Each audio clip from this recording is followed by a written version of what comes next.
Well, from the book of Nehemiah, we come to video number 8, and I've titled this Leaders See Further Than Others. And that's the beauty of a good leader. They can see into the future where we're going with this church, where we're going with this ministry, the people we're going to impact if we get all the things in place.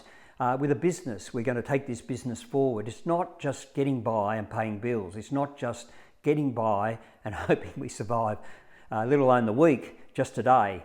So Nehemiah could see the problem, even though he was hundreds and hundreds of miles or kilometres away. He could picture not only how the ruins and what needed to be done, but he actually visualised the solution. That's why he could ask the king to give him approval with letters to get all the resources. He knew it could be built and that it should be. Not that it could be, but that it should be as well. He knew what it would take. He needed people and he needed the equipment or resources. He saw dangers of the opposition. That's why often you're doing business plans, you do risk analysis. Churches that are looking at what they do, if we go ahead with this, what are some of the risks and what do we do to mitigate those risks? When people saw dangers, he formulated the strategy. So he just didn't say, well, let's see what will happen when the time comes. He said, when this happens, we'll have the people, they'll have their swords, they'll have their equipment as well as their swords next to them. So they're ready to go at the drop of a hat. So a leader navigates. Now, how do they do that? They identify problems or opportunities.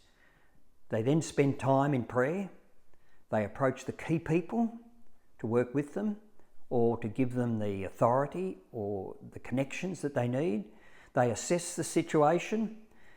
They meet with the people and cast the vision. I remember when I took over the ad agency at DDB the last few years before I left to start Gloria Jean's Coffees, we got our key people together and we set about with an external person setting about a vision. And then we cast that vision to all our staff and worked with them about the things that would stop us achieving that vision. And in the time before I left, the agency had the best years of rewarding people, of winning clients and of profitability. He was encouraged them with past successes that they'd had. He got buy-in from those. So that's not, as I said in one of the early videos, only a small number of people went, but they were the people who bought into this. If he'd taken another 30,000 who weren't really committed, they may have been stumbling blocks for them. He organised and got them working. It's funny what you can do with a few people when they're organised and committed and passionate with you. So where do you want to be in the future? Not today, this week. Can you see further of what it could look like? I always like saying, if I do this, what will this achieve in the future? If I make a decision, what impact is this going to have in the future, not just today?